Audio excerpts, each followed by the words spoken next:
Hi, I'm Nordin Bukhana.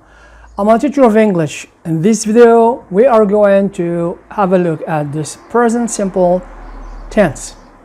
To learn the present simple tense, we need to learn three things. Number one, the form, how it is formed. I mean the affirmative, negative, and the interrogative form. The second point is the use. When we use it, in which situations we use the simple present tense. And the last point is the signals, what we call signals, means the time expressions that show we are using the present simple tense. If you see this channel for the first time, please press and hit the red button to subscribe, like the video, and I would appreciate your comments on the video.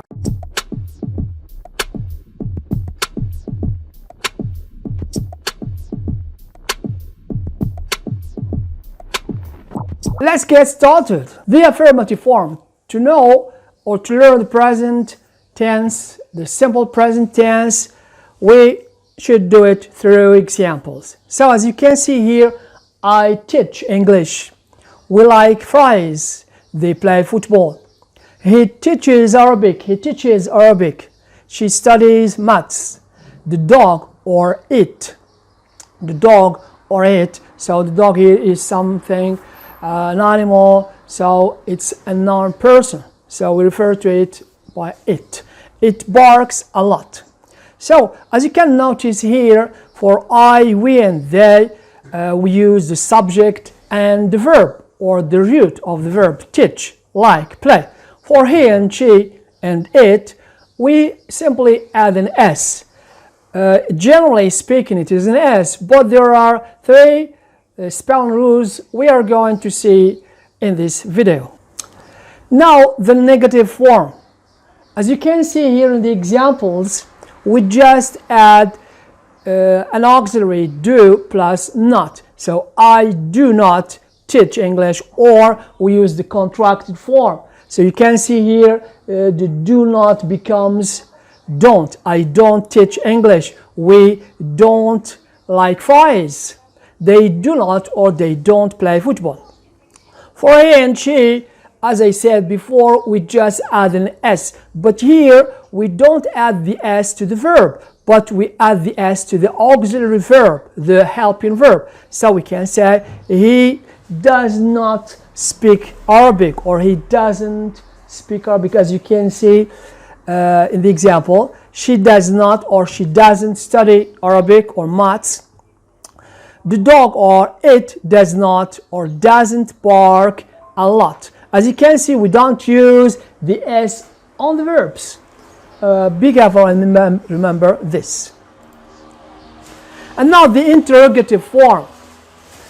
As you can see here, do I teach English? So we invert the subject and the verb. Do I teach English? Do we like fries? Do they play football? And for he and she, we add an S to the does, do, which is the auxiliary verb. Does he teach Arabic? Does she study maths? Does the dog or does it bark a lot? And now let's see some spelling rules. As I have said before, the verbs in he, she, and it, the third person singular, the verbs take an S at the end. But there are three cases. Number one, verbs that end in Y, as you can see here. Like, for example, play, employ, obey, stay.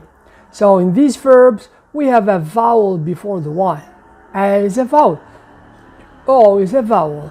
E is a vowel. So we have here a vowel plus Y. In this case, there is no change. We apply the general rule, which is adding an S to the verb. We can say, he plays football. She obeys her parents. The teacher employs new pedagogical methods. The second spelling rule is when we have a consonant before the Y in verbs that end in Y. Example, marry, study, justify. as you can notice here, we have an R before the Y, a D before the Y, and a F before the Y. So in this case, the Y changes to I and we add ES. Examples: a man marries a woman and a woman marries a man.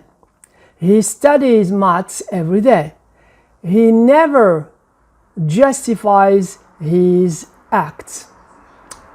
The next spelling rule is with verbs that end in the following sounds: ch, cht, or tch, or sh, double s, z, or x.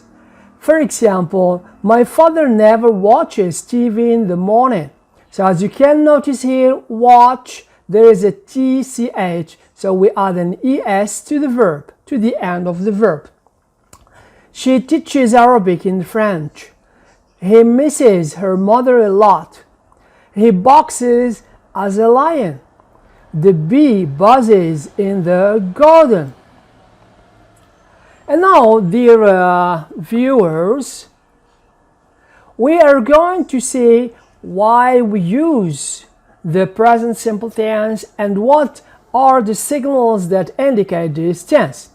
So we use the present simple tense for general facts. Examples: cats like milk. We know that cats like milk. Everyone knows this. So this is a general fact.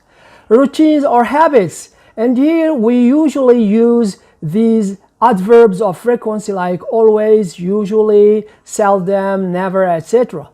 Or scientific truths, like for example, water boils at a high temperature degree.